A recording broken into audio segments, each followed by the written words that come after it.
ফুটন্ত গরম পানিতে এইভাবে পটল ছেড়ে দিন আর দেখুন তৈরি হয়ে যাবে অসম্ভব মজার একটি নাস্তা, যেটা আপনি কখনো কল্পনাও করতে পারেননি।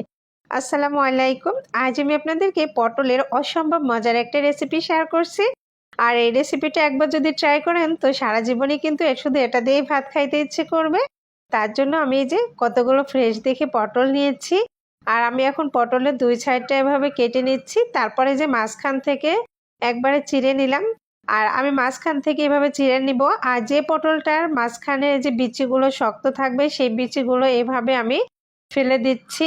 আর আমি সবগুলো পটলে কিন্তু এভাবে কেটে নিব। আর এই যে বিচিগুলো কচি আছে একদম নরম, সেই বিচিগুলো কিন্তু ফেলছি না, রেখে দিচ্ছি। সবগুলো পটলে কাটা হয়ে গেছে। তারপর আমি এটা ফুটন্ত গরম পানিতে এই যে দিয়ে দিচ্ছি। পটলের এই রেসিপিটা একদমই ইউনিক একটা রেসিপি, আপনি অবশ্যই ট্রাই করে দেখতে পারেন।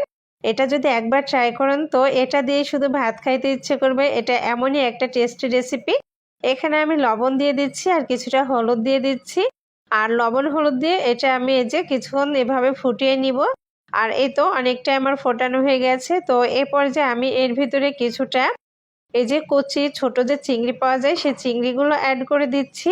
আর এই রেসিপিতে এই চিংড়িগুলো দিলে কিন্তু অসম্ভব মজার হয়। যদি আপনার ঘরে চিংড়ি না থাকে তাহলে চিংড়ি ছাড়াও কিন্তু শুধু পটল দিয়ে এই রেসিপিটা বানিয়ে নিতে পারেন। চিংড়ি দিলে স্বাদটা একটু বেশি হয়, এই জন্য আমি চিংড়ি দিয়েছি। তারপরে যে সিদ্ধ করে এগুলো আমি এখন তুলে নিচ্ছি। আর এই যে কিছুটা ঠান্ডা করে তারপর এটা একটা ব্লেন্ডার জারে নিয়ে নিচ্ছি। আপনি চাইলে এটা শিলপাটাতেও বেটে নিতে পারেন।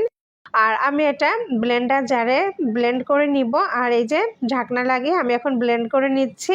খুব সুন্দর করেই কিন্তু ব্লেন্ড করা হয়ে গেছে। এই পর্যায়ে আমি একটা প্যান নিয়েছি আর প্যানে আমি দিয়ে দিচ্ছি সরিষার তেল। আর অবশ্যই এখানে সরিষার তেলটাই দিবেন, তাহলে মজাটা একটু বেশি হবে। তারপর দুইটা শুকনা মরিচ দিয়ে একটু ফোড়ন দিয়ে নিলাম।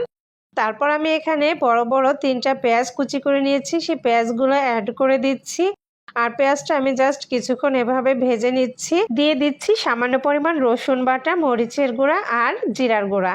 তো কিছুক্ষণ আমি এই যে সমস্ত মশলাগুলো একটু মিশিয়ে নিলাম। আর আমার মেশানো হয়ে গেছে। এ পর্যায়ে আমি এখন দিচ্ছি এই যে ব্লেন্ডারে ব্লেন্ড করা সেই পটল। আর এই যে পটলগুলা দিয়ে ঠিক এভাবে আমি যতক্ষণ না পুরোপুরি রসটা শুকিয়ে যাবে ততক্ষণ নাড়তে চাড়তে থাকবো। তবে এই পর্যায়ে আমি কিছুটা লবণ অ্যাড করে দিচ্ছি।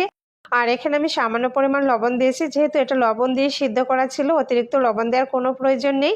আর এই যে কিছুক্ষণ ঠিক এইভাবে নেড়ে চেড়ে নিব। যখন দেখবেন যে একদম শুকিয়ে এসেছে আর দলা পাকিয়ে প্যান থেকে উঠে আসছে, ঠিক সেই সময় আমি এটা নামিয়ে নিচ্ছি। তৈরি হয়ে গেল অসম্ভব মজার একটি পটলের ভর্তা। এটা কিন্তু অবশ্যই গরম ভাতের সাথে পরিবেশন করবেন, তাহলে ভালো লাগবে। আমার রেসিপিটা ভালো লাগলে আমার পেজটি ফলো দিয়ে লাইক কমেন্ট শেয়ার করবেন। সবাই ভালো থাকবেন, সুস্থ থাকবেন। আজকের মতো এখানেই বিদায় নিচ্ছি। আল্লাহ হাফেজ।